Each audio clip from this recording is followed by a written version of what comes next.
My name is Ioan Mateescu, but friends call me Speed, and appreciate everybody being here and listening after the fact as well. In terms of my background, I'm a direct response copywriter by trade, and I used to be a pro gamer and coach for high-level esports athletes. And now I consult entrepreneurs on direct response marketing and business development. But what I really care about currently and what I'm writing about on Substack is action smithing, which is my philosophy of action in the pursuit of freedom, I would say. And I'm looking to one day also found the Action Smithing Academy. So maybe I can learn a little bit about your academy. And also found a free city or a special economic zone, perhaps in Costa Rica, who knows? So that, I can empower as many young entrepreneurs, young action smiths to escape the systems, the chains of mediocrity, and, live a truly free life with their own powers, ideally. That's But I, nice. I have an interesting question for you. I did take a bit of a look into your background, your expertise. So I'm quite curious about this. Come diventare barman? Yeah, my career, if I can call it like this, was born when I started bartending. At the beginning, it was more than a hobby. I would say I was inviting home some friends from university, so I had this passion for cocktails, and I started to make some of them taken from a little book that I bought in a library. And then one of my friends told me, "Why don't we go to London this summer to make this thing become something more serious?" Mm-hmm. And I said, "Okay, why not?" And actually, I had no training, no real preparation. I mean, I was just making some drinks from a book with my friends at home. But especially at the time, there was the belief that bartending was a very simple thing, like Mm-hmm. everybody could do it in minutes. You just read the recipe, put the ingredients, and somebody enjoys it, and you know, look like that. The reality was very different, of course, but I was too young, maybe too naive, maybe even too stupid to understand the problem that I was putting myself into. But I found a bar actually in the city, very close to Oxford Circus, that hired me. Maybe Okay. because I knew a little more of English than the most of the Italians who were working in London.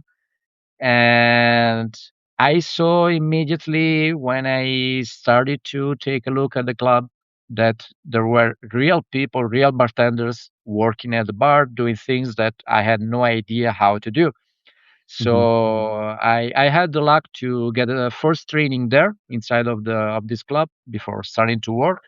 And from there, I started to make other courses and, of course, making experience. And that was the beginning of something that hit me because I Mm-hmm. liked not just the cocktail part, but all all the part that was behind it. So the organization, you can imagine the bottle of spirit coming from the Caribbean, Yeah. crossing the ocean and getting into the club and being stocked into the storage.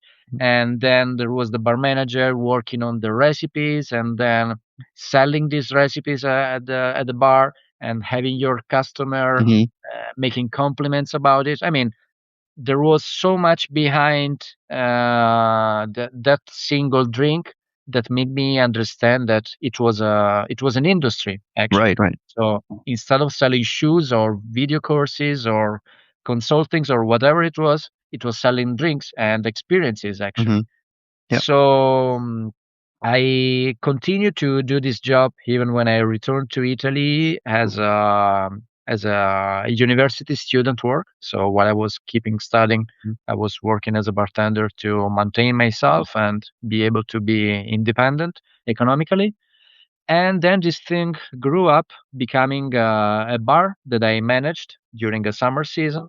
Mm-hmm. And then it became another bar with a bigger investment. So kind of a thing that I would call serious. Okay, it Right. was actually my first real business where I had to pay a lot of money at the end of the month, so I had to make Right. things work.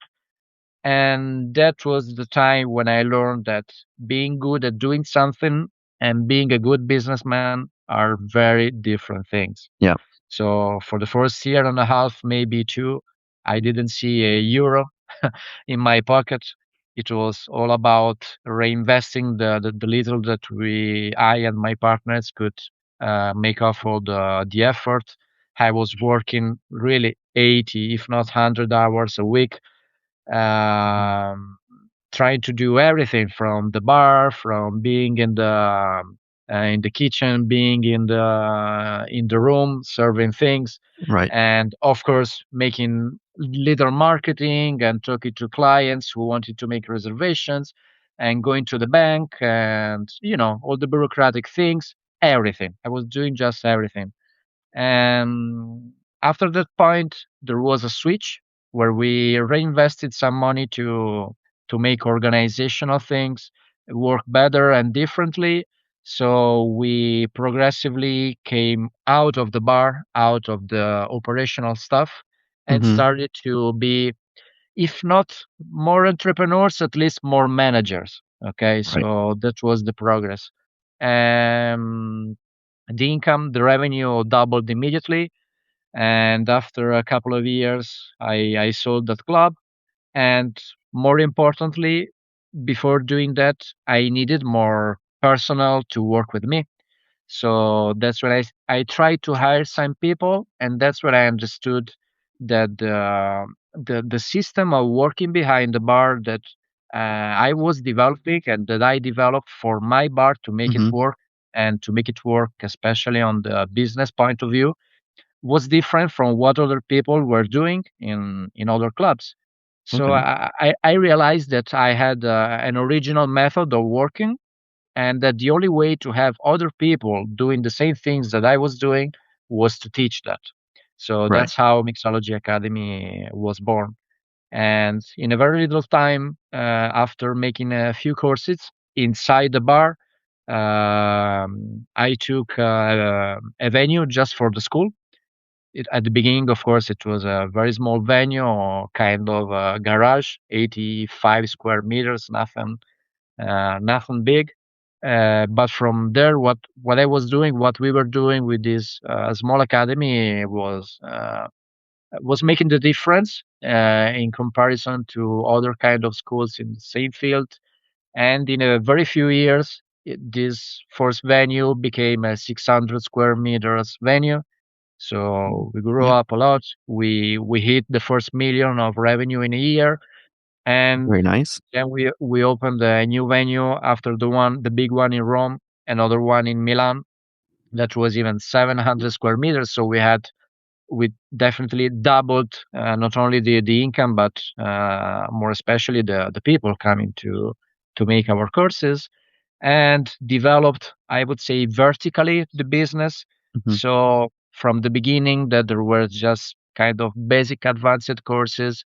I created a real path for people who wanted to develop their career into that business, not just Hmm. for making cocktails or making nice coffees, but to make that become a real job. So my target of customers were young people who didn't want to become doctors, architects, or classic jobs, and who felt like they would get bored in an office or in front of a computer, Hmm. and wanted something real, something touchable, to be in contact with other people. So Right. all my marketing was focused on that kind of message. And actually, this academy became so big because we had something that really impacted the life of the people Hmm. who who came to our schools. And then about a year and a half from now, I sold my quotes of the academy that in the meantime kept growing up to over 4 million euros per year. And now I'm working as a, I would say, partnered by time. So I work as an entrepreneur with other entrepreneurs Hmm. to help them see things that sometimes you don't get when you are inside of the wheel, when you are Right. Right. running like a mouse.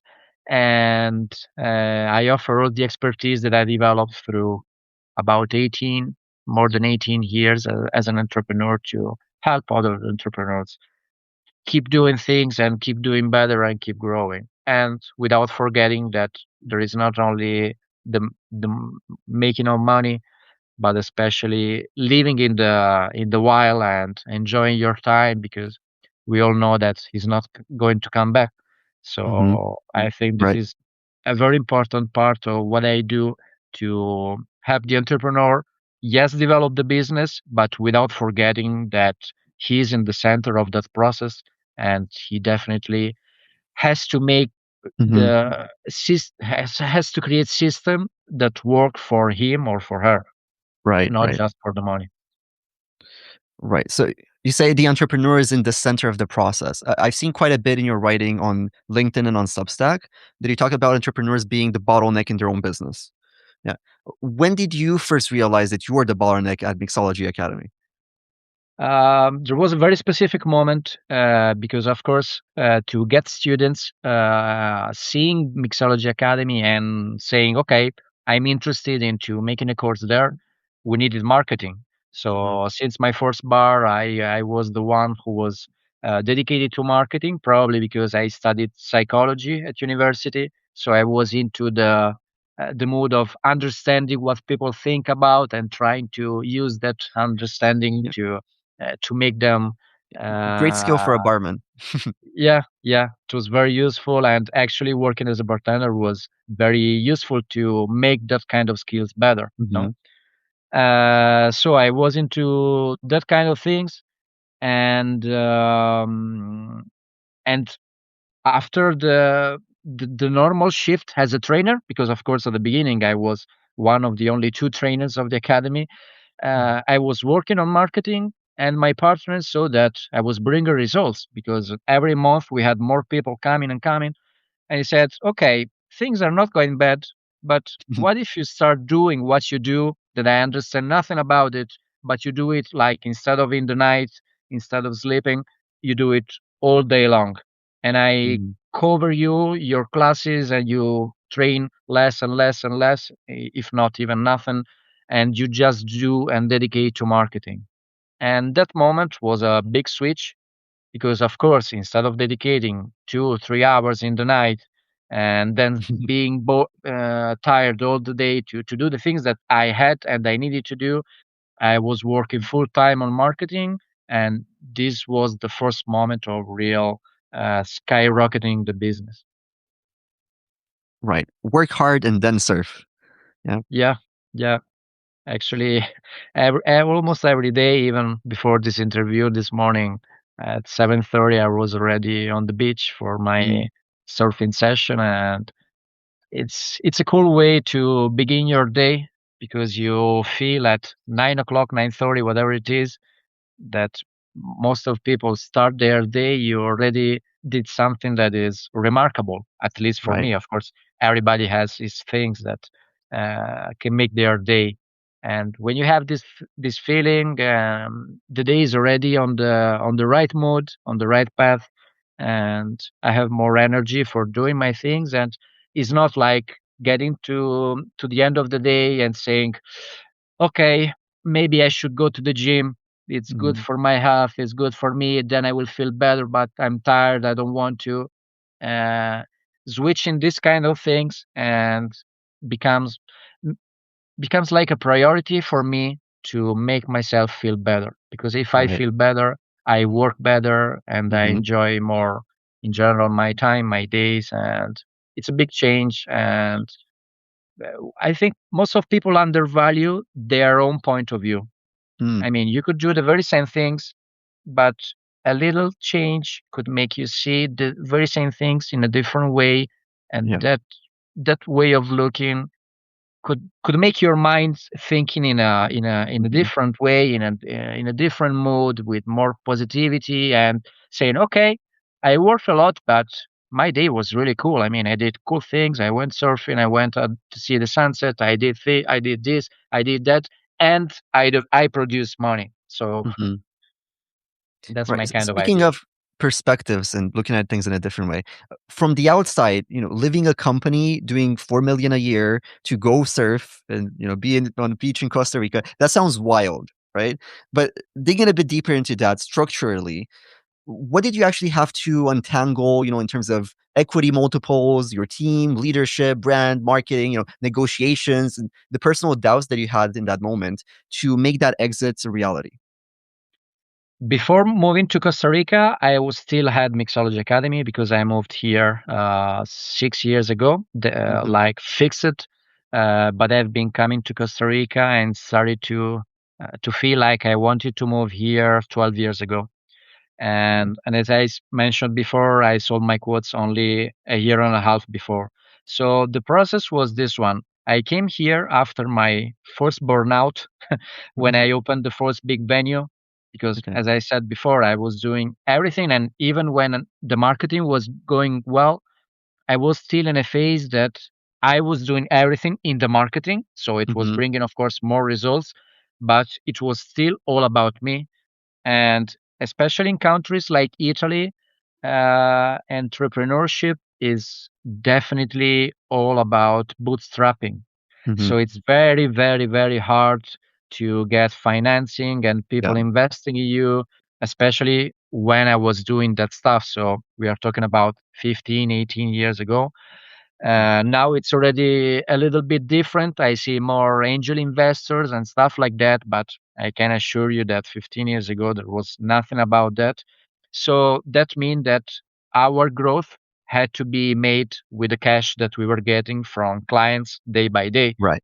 So this was extremely stressful because if you want to grow, if you want to get more clients, you need to have more trainers. If you want to have more trainers, you have to train them, make them like reliable Yeah. and develop their expertise and a lot of things. I mean, the business was based on that. So we can say that we sold fresh air on one side, but to make that fresh air smell good, we needed to have these people trained in a really good way. So we Hmm. had at least from 3 months to 6 months of training of our trainers. Okay. And this meant that we had to put in front, up front, a lot of cash to have these people becoming who they had to be to work with us without still having the clients that would have paid for that growth. So Yeah. that's the very delicate phase. So this was extremely stressful and difficult for me, especially when we moved from the first small venue to the big one. And when we did it after the first months and things were working, we were recovering the cash. I said, okay, I need a month of vacation. And that's when I went to Costa Rica for the first time. And I understood that this kind of life that I have here right now could be something interesting for me. Mm. So I started to come back year after year. The first time to show it to my girlfriend that after became my wife, because I was always talking to her about Costa Rica, and she said, "Okay, stop, I can't anymore. Let's go there." So we came back, and when we saw the first beach here together, she started to cry for the emotion that she felt, Mhm. uh, and we both understood that sooner or later we would move here. So we started to come back year after year for 2 to 3 months to kind of simulate how it would be to live here, having a business in Europe. Okay. And actually, the changing point was when we opened the Milan venue, because of course I couldn't be at the same time in Rome and in Milan. So Right. I said, okay, if I can't be at the same time in two places, maybe I could live in another one. Of course. Yeah. And and so Location the freedom. yeah, definitely. So when you have to do things because they are like this, nothing seems more any more impossible. So I organized my work from remote. Of course, I had to hire more people. So my marketing department, because I have always was the head of the marketing of our business. Hmm. I started to hire people, train people, and I had to make the business grow to make it possible for me to detach from the physical office. So my goal was to make my moving to Costa Rica in a definite way possible by growing my business. It was not anymore, let's make more money, but it was, build a system that works even without me. So one thing that I write very often is that an entrepreneur, in my opinion, in my vision, should be important but not indispensable, because Right. in that time you have a real business. Otherwise it's a solopreneur business that, of course, it's not something bad. I mean, what I'm doing as a consultant is a solopreneur business, of course, at least at the moment. So there is nothing bad in it. But when you want to have a real asset that works even when you sleep, like many people say, Yeah. you need to build it. So you need to hire people, train people, make the business grow, to attract more people, to be interesting for Mm-hmm. people to work with you. And you have to work on procedures, and you have to um, establish and monitor some KPIs, some things that can let you understand Mm-hmm. how things are going, to be sure that you're not just putting some people there and saying, okay, do some of that work. I'm going to surf in Costa Rica. It's not working, of course. And actually, when I was into that mentality, and uh, the business kept growing more and more and more, so 30%, 40%, 60%. Actually, when you have good people working, doing the right things, and you have more time to do not operational things, but to work on the strategy. So you're really doing the entrepreneur thing, actually. Right. The And decision if making. you're doing it right, yeah, the results are just kind of automatic. Mm-hmm.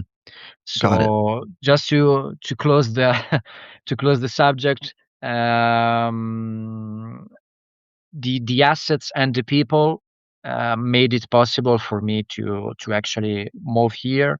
And in the last 2 or 3 years, I would say, because there was also COVID. Actually, I moved here a few days before COVID started, so the Was that timing was intentional not. or lucky?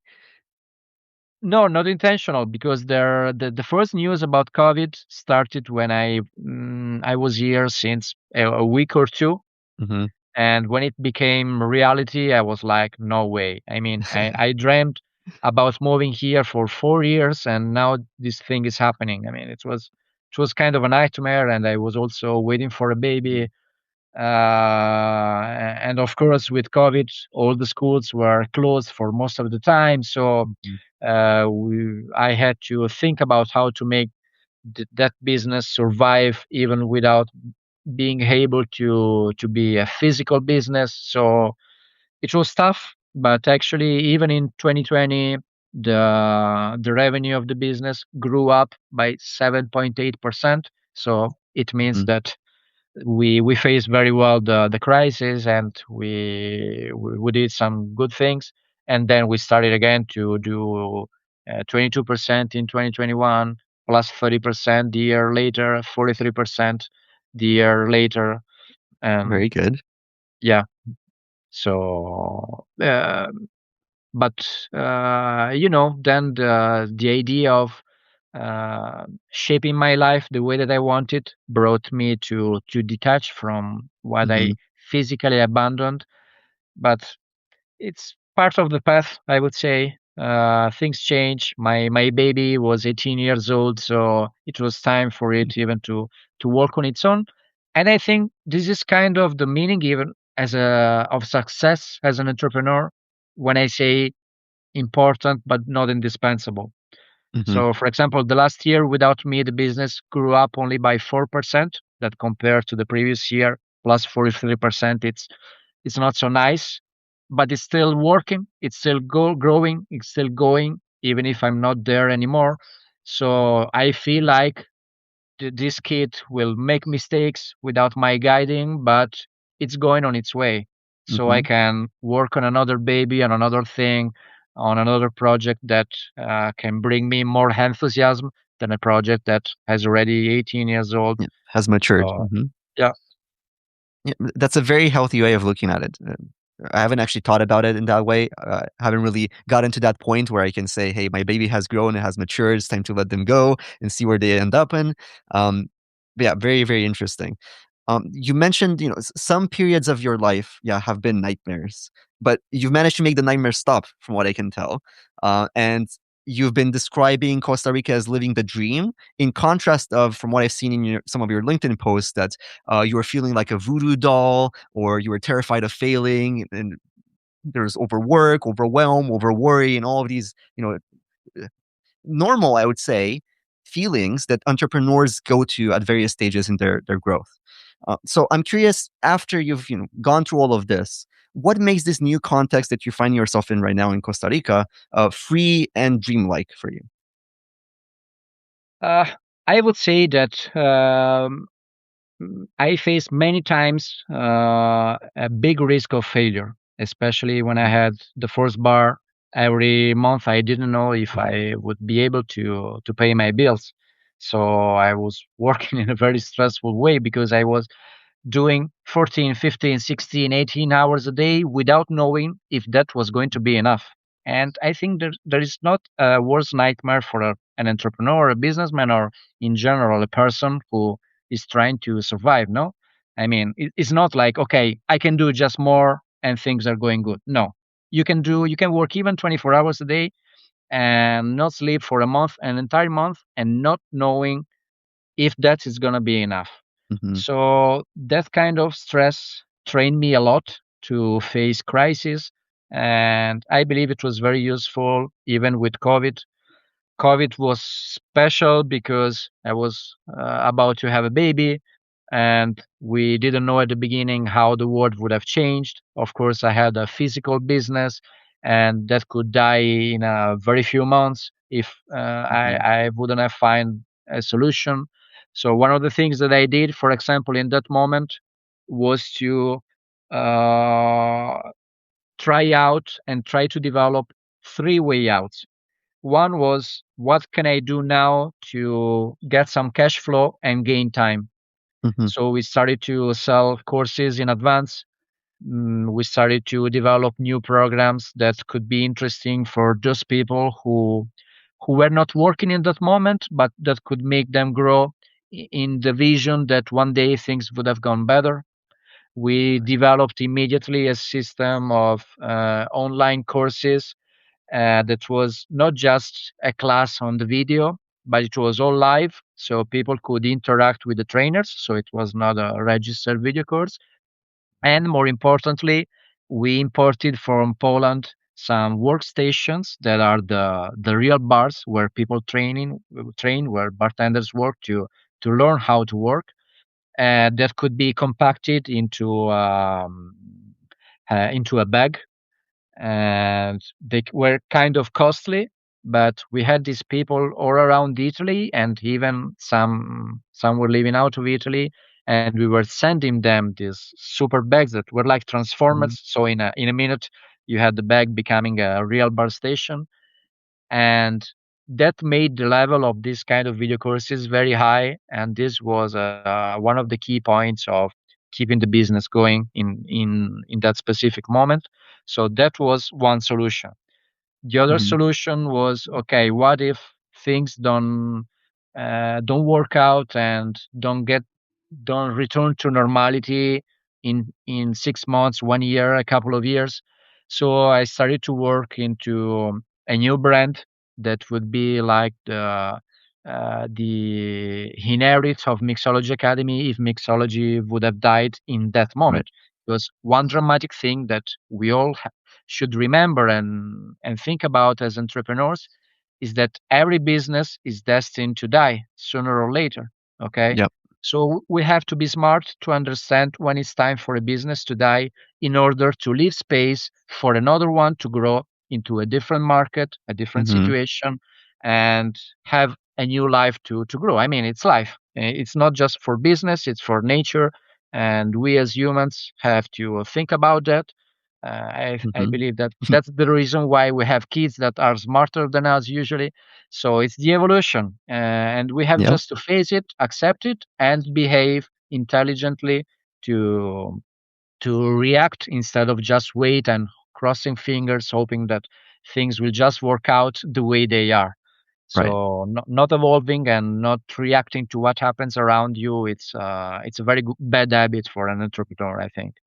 So I started to work on this new brand. That was because the thinking was, okay, maybe bartenders will be substituted from with robots or stuff like that. Everything will be without contact, maybe in a strange world. But there's will still be businesses in the food and beverage Hmm. market. So we started to work on this brand that was doing training and education for entrepreneurs in the food and beverage field. Right. Okay. Actually, the focus was more on the beverage field since we came from Mixology Academy, and it was logic. No, I was not talking exactly about restaurant. I was talking more about bars because I was Hmm. the one who had the biggest school in Italy about bars. So the move of the authority was kind of logic and fluid, and that was very important. So working in that moment to be the first one to develop that kind of business specific for the bar market that could become even international, because we could make events internationally. Actually, we started to do courses in Switzerland, and of course we had programs online, and we started to write books, sell books all over the way. So that was the solution in a world that would live with COVID in a different way from before, Hmm. and could even be something to develop after mixology, as a branch of mixology, and Right. maybe as the how I would say, the new generation after mixology. And the third solution was like, okay, let's imagine the food market is totally destroyed by COVID, and people Mhm. will not gather anymore into restaurants or places like this, and will just order with Just Eat and Uber Eats and stuff like that. Let's change market. I mean, if the market is dead, let's change market. So the other thing we started to work about was another brand targeting the very same kind of people that we were targeting, but with a different solution. So instead of Mhm. saying, okay, you don't want to be a doctor, you don't want to become an architect, you don't want to be, I don't know, a lawyer or whatever, you can do this in your life. And instead of this being bartending, it was a different thing. Mhm. So we can call it personal growth, business growth, but we started to work on that thing, starting with our own customer list that was of, I don't even remember how many tens of thousands of people accumulated in 18 years. So that was the base of this new business. But then things changed with COVID, so we Mhm. adapted to the situation, and in the end, we kept the new brand, but we put in standby the third one because, of course, it was demanding energy, investment, and stuff, and it became more logic to work on mixology and this new brand than even developing a third one. So to go back to your initial question. Um, there were many stressful moments in my life, in my career, but the thing is that if you want to go on, you need to find a solution. Just try to Mhm. be cold, I would say, change perspective. Some of my best business ideas happen when I'm surfing, because I'm not on the computer typing, doing, Right. Right. talking, but I am detached from everything. And I'm waiting for a wave, and I get a thought like, hey, why I didn't think about that? And I Mm. can't wait to go back to work to Mhm. write it down and develop that idea. And actually, this way of thinking or working, so taking some time for yourself, it's very important to face crisis. Mhm. Um, One thing that I think deserves to be said is that my detachment from Mixology Academy was not that soft. So I found Mhm. myself kind of asking myself, okay, what should I do now that things develop that Right. way? And I think that this kind of lifestyle that I'm having helped me very much to see things clearly, and I would have never guessed that after 6 months and even less than a year, I would have made a personal income quite similar to what I was doing with Mhm. a more than 4 million business that I had before. So Mm, That's also very encouraging for young entrepreneurs. Yeah, you don't have to have a big enterprise to be successful. Yeah. yeah, Um, Speaking of taking time for yourself and the value of time, I'm curious, how much time do you still have since we booked, 30 minutes? Uh, I have, obviously, I can unwrap yeah. things. We can talk for 17,000 hours, but just curious. No, let's go. Let's go on. No problem. I can manage my morning. Okay, wonderful. So I've heard the Mixology Academy described as a factory of dreams. So the second part of my previous question was, your current context in Costa Rica. You've described as living the dream, and what exactly makes it, free and dreamlike. And I'd like to understand, a bit more about the present and how, what is it like waking up in the morning and being on the beach and surfing and getting those ideas while you are waiting for the waves. How does that feel for you in the moment?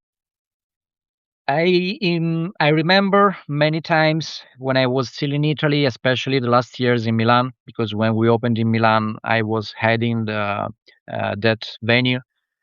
And I remember myself being in traffic to reach my office, and then being in office all over the day until late night very often, and then being here at the beach, surfing, uh, defining my time. Okay, today I will do this, this, and that, and organize the way I want. That doesn't mean that I work little. And I mean, just this Monday I went to sleep at 2:30 in the night. Mhm. So I worked all day, but in the morning I trained, I did my stuff, I went out for dinner. I mean, I did what I wanted because I choose to.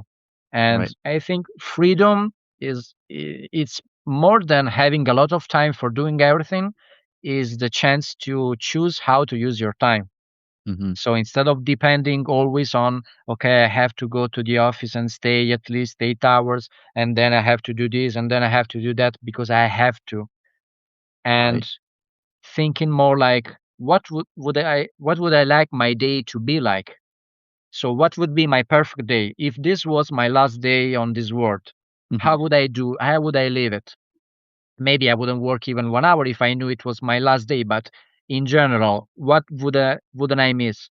So going to surf, making love with my wife in the morning, going out for a walk, taking the dog to see the sunset, stay a little time with my kid and playing with her, and working. I mean, I like what I do. Right. So it's part of my day. It's not like suffering that I need to do it because I need to eat. I try to design my life to be exactly the way I want it. And when you Mhm. have this kind of power, you feel free because in the moment that you start to think that, okay, I don't like it anymore, I don't like this part, you can just change it and take different decisions to make things work in a different way. And Right. this is, I think, the most important value that you can have as an entrepreneur, as a businessman, and in general as a person, to have control of your time. That, I repeat, Hmm. it's not being able to stay on holiday for 6 months and doing nothing.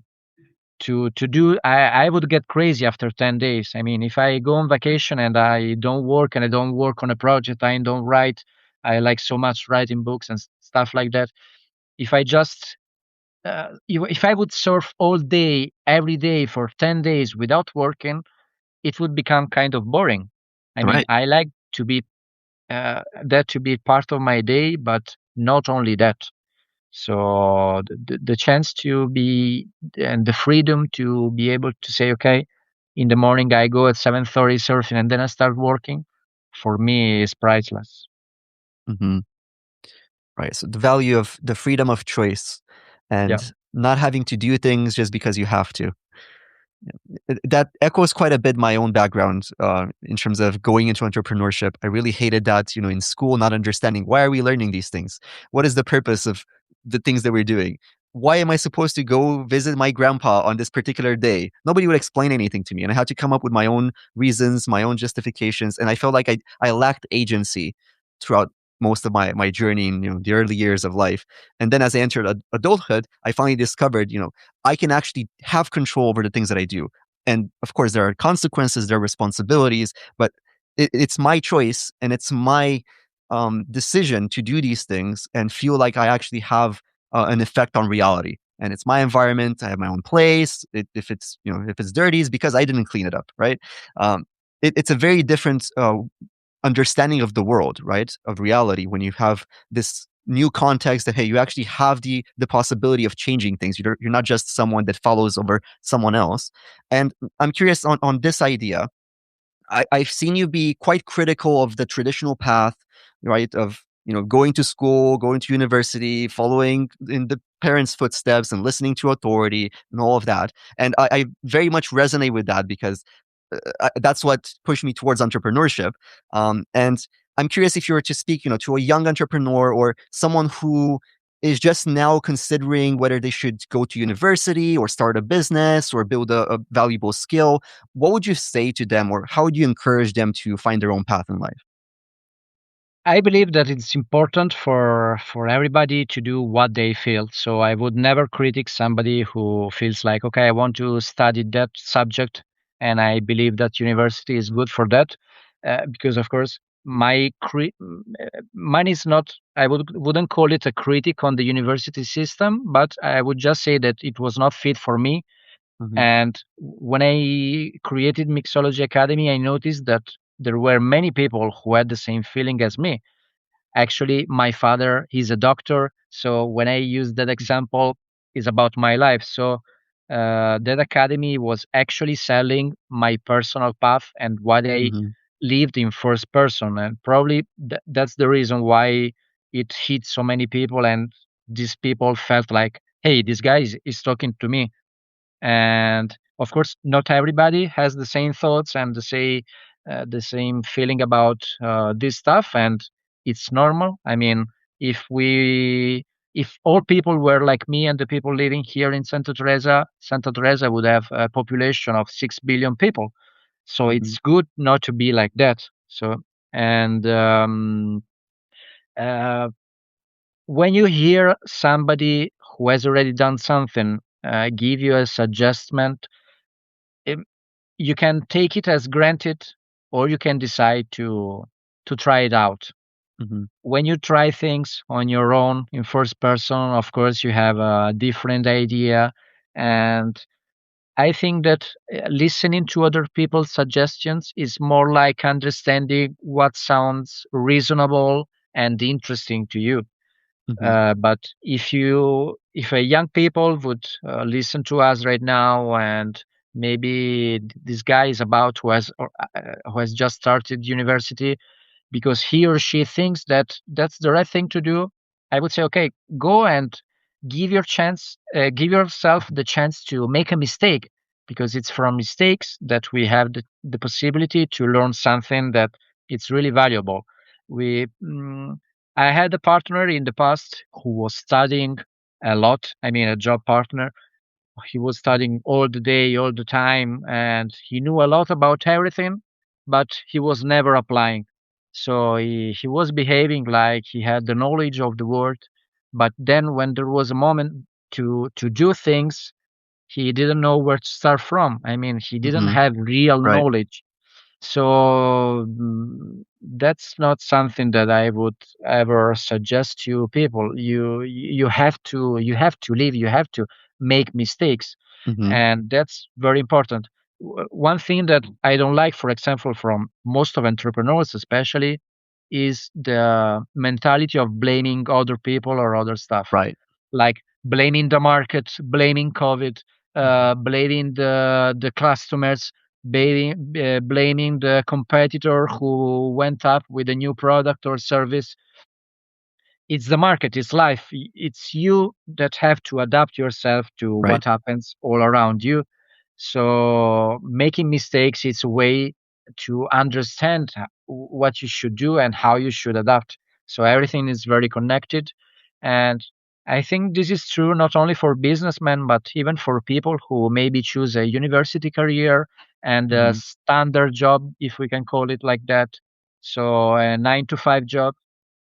I mean, if you get paid well, but you feel like you're wasting your time and you don't like it, you can change. I mean, it's normal that you couldn't know before that that was not going to be the job of your life or the kind of life of work of your life. But once you understand that something is not working, just change. You Hmm. have the chance. You actually, what people should understand is that they are free to make a change. Of course, might Right. be risky because you know what you leave, but you don't know what you're getting after. But at least it's you choosing, it's you defining your path. And I think that, in my own opinion, it's better risking to have less money, but to do something that is really valuable. Because if you're doing something that has a meaning to you and makes you feel more enjoyable, sooner or later you're gonna get better results than what you were doing before. Yep. You I learn. feel quite confident about that. That's a wonderful story. It echoes a lot my journey. So I moved out at 19 years old after dropping out of university. My entire worldview shattered when I entered reality, and the knowledge that I had met how things actually are. And there's a big difference between knowledge and understanding. Yeah, and you can only develop that understanding by doing the things, taking action, facing the consequences, how things actually are, and only then you can actually learn for real. But yeah, I moved out. I took the chance. I made mistakes, of course. I learned a lot, and now I'm here. Now, you've moved out of Rome several times, yeah, and then went back and forth. Um, Mistakes are very valuable, of course, but did you ever feel like maybe it was a huge mistake to move out of Rome or leave Italy in general? No, no, because when I was going back to Italy after my 2 3 months that I was doing every year, I felt maybe the biggest anxiety that I had in my life, Mhm. because I understood that I wanted to be here, and actually I was not leaving Costa Rica without having already bought a returning ticket, even if it was the year after. So Okay. my clock was like minus 202 days and stuff like that. And that testing that I did for 3 4 years was very important for me to Mhm. understand that I really, really, really wanted to do that change. So it was not like I came here, I surfed, I fell in love, and I didn't come back, calling my partner and saying, I think I'm going to work from here. It was not like that. It was a process. And even if I wanted to move much earlier here, I understood that before doing such a change, I had to test, to verify. Mhm. Maybe it's also a marketing process that I have. When you launch a Right. campaign, you can't just put all the money on the new campaign Yeah. hoping that it's going to work out.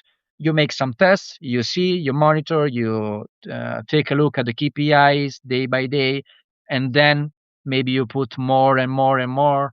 Once you see that you're getting the right customers and that the lifetime value is good as other Mhm. customers that you're getting from other channels. I mean, it's part of the process. So um, I would never actually ever go back to living in Italy right now. I mean, Costa Rica would have to become a very different country from now. Okay. Wonderful. Mm, I have a bit of a deeper question. So going back on the topic of freedom more generally, if you would consider freedom as a method to construct your life, yeah, your guiding light towards whatever the dream life, perfect life that you mentioned before is for you. What part of this method do you believe changed from your experience after the exit, after moving to Costa Rica, and the past years of living here away from Italy? Surely leverage people, uh, because when people develop their own business, uh, they have a natural feeling like these things, the way I do it, nobody can do it. Hmm. Okay. Th- I think this is a common thing of many entrepreneurs. Otherwise, probably they would work for somebody else. But if you are so good at doing one thing, when you have two or three or four people, even doing with 50% of your kind of results, they are still doing 200% of what you are doing as a single. So, of course, it's important to train people, make follow-ups to make them become better. But even making more mistakes at the beginning because you have the new person, the new helper, and somebody who has to learn your method of seeing things and doing them, it's still better than being the bottleneck, as we were mentioning before. Yeah. So that's very important. Of course, it depends on the business because there are some businesses that maybe don't have to have so many people around, and they are and they will be all only solopreneurs businesses. But it's not. It doesn't have to be like that. But in general, uh, if you want to grow, you have to put inside more people, because if you don't put inside more people, you are not just important, you are inevitable. Right. So the business depends only on you. And if it depends only on you, it cannot survive without you. So it's going to be like a very small baby that Mhm. will always have the pampers, and you will never make him or she become bigger, grow, and you're never going to make that business become an adult. Right. So you have to work on thinking, okay, let's imagine I will go to the hospital for something tragic next week, or in a month, or in a year. Mhm. How can I avoid my business to die with me not being present? For me, for example, a very important trigger on this kind of vision was when I not only got married, but when I had my first baby. Mhm. She came with COVID, so a very particular moment. And my idea it was, okay, what if something happens to me, Right. or what will they live, how will my daughter survive, how will my wife survive without losing everything. So of course you can make investments and stuff to protect yourself, protect your finances and everything, but sooner or later you need to have something that produces more value.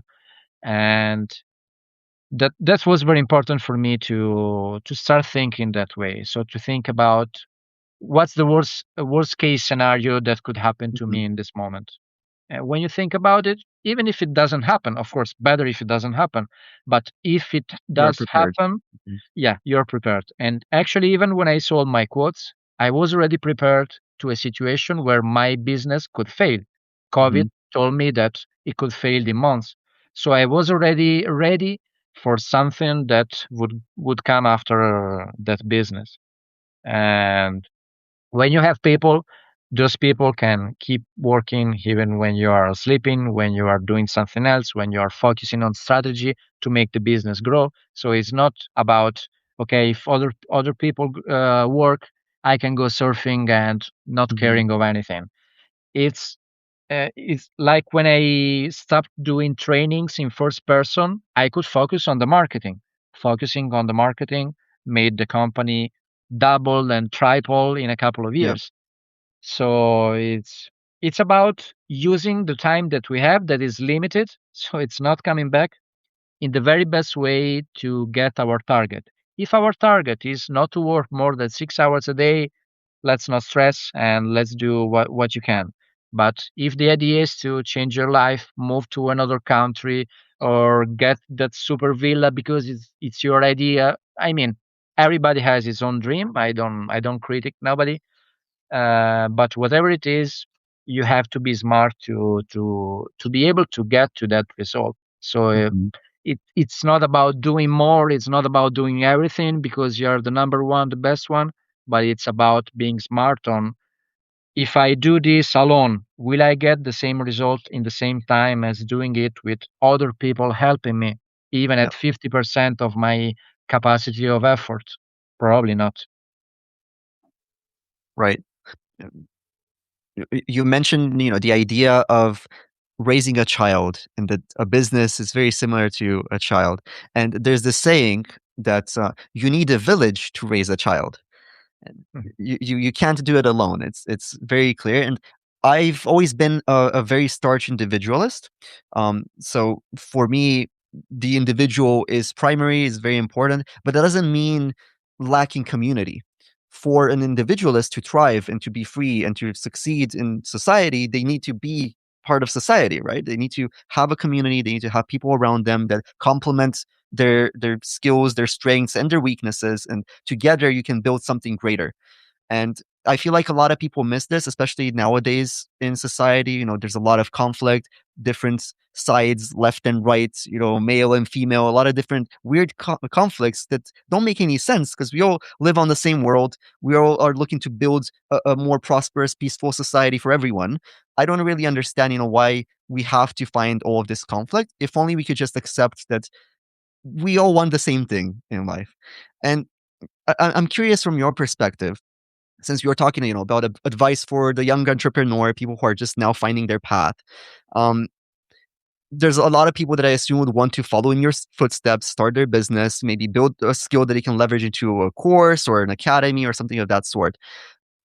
What can you say about the price, the cost of this journey, and the gains of this journey? Why should they do this?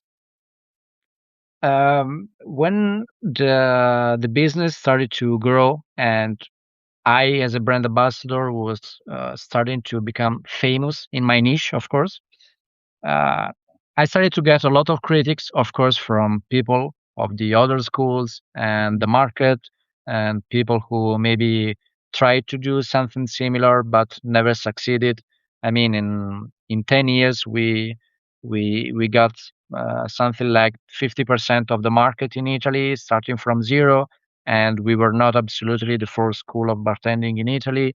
So we got a lot of enemies, Mhm, and I know that many entrepreneurs are kind of afraid, or young entrepreneurs are kind of afraid of critics and haters and people, blaming it yourself and things like that. Uh, what I can say is that as as long as you grow, you will have more and more haters, but also more and more fans. mhm, So we had a book that in time became a 250 pages book of testimonials of kids and people, even grown-ups, who started the path in our academy and changed their life, and they were so happy of what they did. So they were not only happy with the course and what they learned technically, but what happened after. So the transformation process from not knowing what to do in life to having a job. And we had so many students who were paid up to 10,000 and even more dollars a month because they were taking that as a real career. So they were our philosophy was not just to, okay, if you like to get cocktails, find a bar and work. But since you want to, if you want to do this kind of path, why don't you try to do it in the very best way possible? So why don't you try to point out the bar at the 100th floor of the Dubai Tower with 6-star hotel or whatever it is? Why don't you mhm, try to work in the mega yacht with the guests who pay $1,000 per night? Why don't you try to go into the best cocktail bar in the right. world and get paid as you deserve, Yeah. and Shoot for then the moon. become a, yeah, I mean, the time is the same, the effort probably is the same, just using it in a different way. So Mhm, we collected testimonials and testimonials and testimonials, and all these people were our true fans. So you get more haters, but you also get, more importantly, so many more people that really love what you do if you mhm, do it with the idea of making people's life better. So I think this is a very important point for every business to have a reason why. In Italian, we call it ragione sociale. mhm, So it's a social reason for the company. So ragione sociale is the name of the company because there was the belief that when you open the company, it had to have a meaning for the community, right. so for the other people.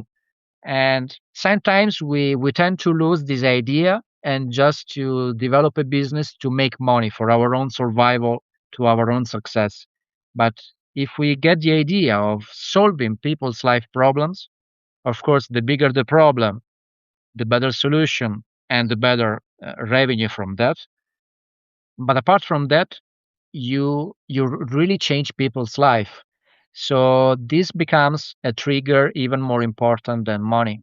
And when you get critics, you accept them because you have on the other side all those people that you are really helping to achieve something. So um, I think that when you want to start something or you want to develop your business, you have to ask yourself, what's my social reason for doing what I do? And if you have it, I'm quite sure that all the cons that could be working a lot, especially at the beginning, and not knowing what to do, and taking decisions that might bring to mistakes. Hmm. It's part of the path. Of course, you can make courses of business. Of course, you can have a consulting with people like me who can tell you things that I have already lived, and I can help you to that. But in the end, there will always be problems in your path. You're always gonna have things that are not gonna be so nice. I mean, working is not only pros and cool things, but it's made even on things that you don't really want to do. Okay, and sometimes those are not the things that you should delegate because it depends on the situation, but sometimes those things are the most important for your Right. development, and you have to manage them on yourself. So having this social reason, I think it's fundamental to to have the discipline for yourself to keep on the right path. All right. And on that note, final question. What is the social reason for Ilias Contreras? It's my motto. That's growing and helping others people grow. It was Mhm. since Mixology Academy because I felt like part of myself. So whether it's getting a bartending job, whether it's becoming a bar manager, whether it's opening your own venue, whether it's developing your business, in the end is what I like. So I just shifted from that niche to something more after 20 years of doing this stuff Mhm. and still studying business. But that's my trigger, helping other people, getting results, showing what I did, what I learned, and keep growing myself to be able to show more, to help more and be more valuable for other people. That's very admirable. And do tell everyone where they can learn more about Ilias, about what you're currently doing, the Surfpreneur life, and how they can find more about you. You can look for me on my Substack as part of my process. I've taken a couple of years just to build my first case studies because, of course, I'm the guy who was successful, if we can say that, in the beverage market, in the educational market.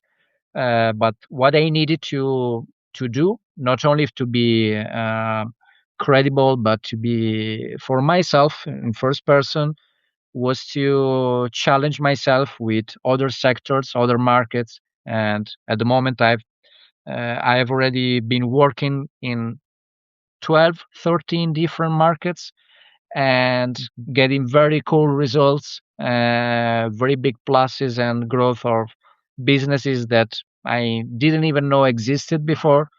So creating these case studies is for me something that now I can start to share with other people. So I was in silence for a year and a half, and I've just started my Substack. And I don't even have a website yet, but I will develop it later because it's part of my process. So of course, part of my process is also to develop this business, become less and less and less fundamental for the business, and keep myself important, but making it work even without me. But it's part of the process. So for the moment, that's the only channel where you can find me. Of course, even on LinkedIn, but on Substack there is surely more content in English, in Spanish, and Italian as well, since I work international with people all around the world. Wonderful. Well, thank you again, Ilias, for your time and for being here. All the great insights, a thousand different questions, amazing. And thank you everyone else for being here, Matt, Brian, Ricardo, and everyone else tuning in. And if you have anyone you want to shout out or anything else you want to bring up, or if you have a question for me to close things off, I'd be very happy to continue. I don't know if it's the right situation now to ask more about your project. Maybe we'll do it privately because I'm always have this professional curiosity. But if you want to tell me in a few minutes, what's your plan? What's your business plan at the moment? I would be happy to hear it. Sure, wonderful. So currently what I'm doing is laying down the philosophical foundations of ActionSmith. Um, so I'm still writing through everything, figuring out my thoughts, teaching a little bit, testing things out, um, working primarily with clarifying people's vision and purpose in entrepreneurship and business, and then looking how to systematize this to create anti-fragile systems that allow them to succeed inevitably, right? Because there are many pitfalls, many weaknesses that people go through, can be psychological issues, can be, childhood trauma, for example, can be COVID, yeah, instability of the market, a lot of these excuses that people make, external factors that they cannot really control, that can, knock them off the horse, steer them off their path, and make it very difficult to succeed. So I want to help people build their own systems and figure out their own path so they can carve through that forest, clarify that fog, and then get on their mountain, build the tunnels, build the bridges, construct that entire infrastructure that they need to have their own empire. Yeah, and you're talking about, or we were discussing the mixology empire. I watched a documentary recently from Veritasium about the Ice King and his ice empire. And one cool tidbit there was that he couldn't really find a market for his ice when he first got started. This was in the 19th century. He was going to the Caribbeans, yeah, and all the people there, they had no idea what to use ice for. And he got super in debt, failed over and over again. The creditors almost destroyed him. He went to debtor's prison twice because he literally went bankrupt twice, but he did not give up. He kept going. He kept taking massive action. He kept, risking everything with tons of ice on multiple boats, going into island from island until he found a way to market, to do marketing, to build demand for his niche, for his new solution, which was in bars. And the story goes, I'm not sure if this actually happened, but he gave them ice for free for the bartenders and for the bar owners to give to the guests, the people in the bar, to drink at the same time and compare. And the saying goes, once you drink a fresh ice cold drink, you never want to drink a warm one, right? And then obviously he just created that demand and everybody wanted to buy his ice. He also brought ice cream over to the islands and he just built this entire empire from scratch through failure. And it was very, very inspiring. And this type of journey is what I want to document. I want to write about, all the great actionsmiths through history, all the people that have taken massive action, and not just entrepreneurial action, but Alexander the Great, for example, or great emperors, literally, who've managed to create literal empires. And how did they do that? What were the systemic constraints that made it difficult to achieve all of these? What were the philosophical underpinnings, or what was their psychology? Try to explore the minds and the actions of these great individuals to learn from them and to inspire the next generation to do similar things. Because I feel today there's a crisis of meaning and a crisis of heroes. Yeah, maybe recently we've gotten back to Superman. We had a stretch of bad movies and people didn't really look up to that. Now we're getting back to that, but I feel like from a practical standpoint, like an educational standpoint, we don't really have good role models that we can look up to really understand, how to build a life that is truly free, truly successful, and truly yours. Like how do you construct your own path to life to achieve your dreams and your vision? So I want to understand that better. I want to formalize, the philosophy and eventually set the stage for the Action Smithing Academy, then have debates, have discussions with, established people in formal, like behavioral science, for example, or cognitive science, neuroscience, physics, even whatever else. Talk about reality and the brain and how the human mind works to understand these things better and to help people overcome, executive dysfunction, depression, anxiety, all these different constraints, obstacles that we're currently facing that prevent us from being successful entrepreneurs. And once I do that, I would say, I have the institutional advantage, the security to then be a bit more ambitious or more adventurous with what I can do. So maybe we can talk about politics. Maybe we can, as I mentioned initially, I want to establish a free city or a special economic zone. Like I'm currently in the Carpathian Mountains in the Prahova Valley. It's a nice ski resort, lots of ski slopes over here, lots of hotels, lots of restaurants. I worked a little bit on the marketing strategy for Canta Cuisine, which is a French high class restaurant here in the mountains. So I did have a bit of a background there. Every day I would spend like 2 hours at the bar chatting with the bartender and just having a good time because I wanted to hear what the guests at the restaurant were saying, what they were talking about, what problems they had, those type of things. So the lifestyle of actually being in the market and engaging with the market is very important to me, and I feel like most people who are on that traditional path, just going to school, being in this very systematized, standardized environment, miss out on these opportunities to learn, to grow, to experience, and to find their own path in life and be themselves. So yeah, that's my story. I'm not gonna go into the political stuff. That's maybe 20 years from now. But if you have, if you want to talk more privately about that, we can of course discuss that. I'm sure there's some really cool things going on in Honduras, for example. So Central America is a great place for these type of initiatives for liberty, for community, for governance, and there's a lot of cool experiments going on. Hopefully, in the next 10, 20 years or so, we're going to have a more established framework of how to do that, how to make it happen. And if we can bring that over to Europe as well, there's an initiative in Dubrovnik, for example. Touristic areas are generally very good for this, and the hospitality industry is more welcome to foreign investments, right? To people that are coming in and bringing a different culture, so to say, like more cosmopolitan living, etc., etc. So I'm sure you can relate to that. And I'd love to discuss these things, more. As I said, we can speak for 17 hours about everything. But today Probably. it was Ilias Contreas show, right? We're talking about surfpreneurship. Maybe we can, schedule another call on another day and have another conversation on a different topic, maybe something more pinpoint, more specific. And I love to, teach people about these things, teach people about freedom, about action, and help make the world more free and liberated. Totally, totally. I would really be pleased to talk more with you. Awesome. Well, thank you again for your time. Everybody, please check out the Substacks, subscribe, reach out via DMs, support as much as you can. There's a lot to learn and a lot to encourage. The future is very, very bright, in my opinion. Maybe I'm a bit of an optimist, but if you want to be an entrepreneur, you probably have to be an optimist.